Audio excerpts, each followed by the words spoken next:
గౌరవ ప్రధానమంత్రి నరేంద్ర మోడీ గారు, గౌరవ రాష్ట్ర ముఖ్యమంత్రి నారా చంద్రబాబు నాయుడు గారు, ఉప ముఖ్యమంత్రి పవన్ కళ్యాణ్ గారు, కేంద్ర రాష్ట్ర మంత్రుల ఆధ్వర్యంలో నిన్న ఘనంగా భోగాపురం అంతర్జాతీయ విమానాశ్రయం ప్రారంభించారు. చాలా సంతోషించాం, లోక్సత్తా నుంచి ఆహ్వానించాం కూడా.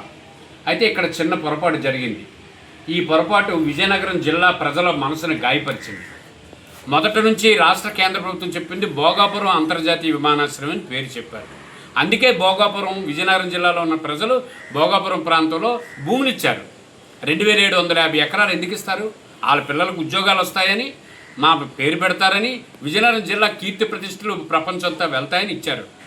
దయచేసి ఇప్పుడు ఏం చేశారు? ప్రారంభోత్సవం వచ్చేటప్పటికి ప్రభుత్వం ఒక గొప్ప విచిత్రమైనటువంటి ప్రకటన ఇచ్చింది. ఈ ప్రకటన ప్రకారంగా ఎక్కడ భోగాపురం పేరు లేదు, అల్లూరి సీతారామరాజు అంతర్జాతీయ విమానాశ్రయం అని పెట్టి, కిందనేమో ఒక విశాఖపట్నం అని పెట్టి, మళ్ళా దాని కిందనే జిఎంఆర్ ఏరో అని పెట్టారు. అంటే ఎవరు జిఎంఆర్? జిఎంఆర్కి ఎయిర్పోర్ట్కి సంబంధం ఏంటి?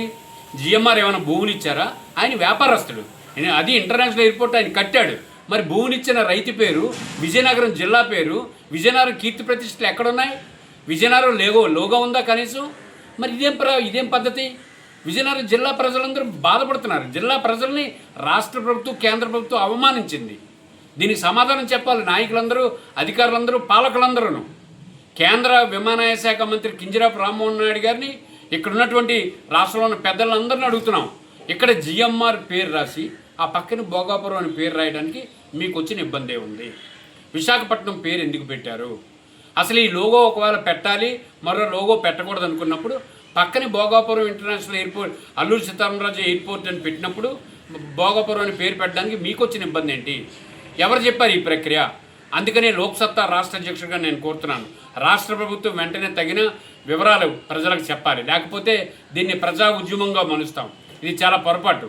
మీరు విజయనగరం జిల్లా ప్రజలను అవమానించినట్టు, విజయనగరం జిల్లా చరిత్రను కించపరిచినట్టు, విజయనగరం ప్రజలను మీరు తప్పుదో పట్టించినట్టు. దయచేసి ఒక్కసారి వెంటనే తప్పును సరిదిద్దాలని చెప్పి ఆంధ్రప్రదేశ్ లోక్సత్తా రాష్ట్ర అధ్యక్షుడిగా నేను కోరుతున్నాను.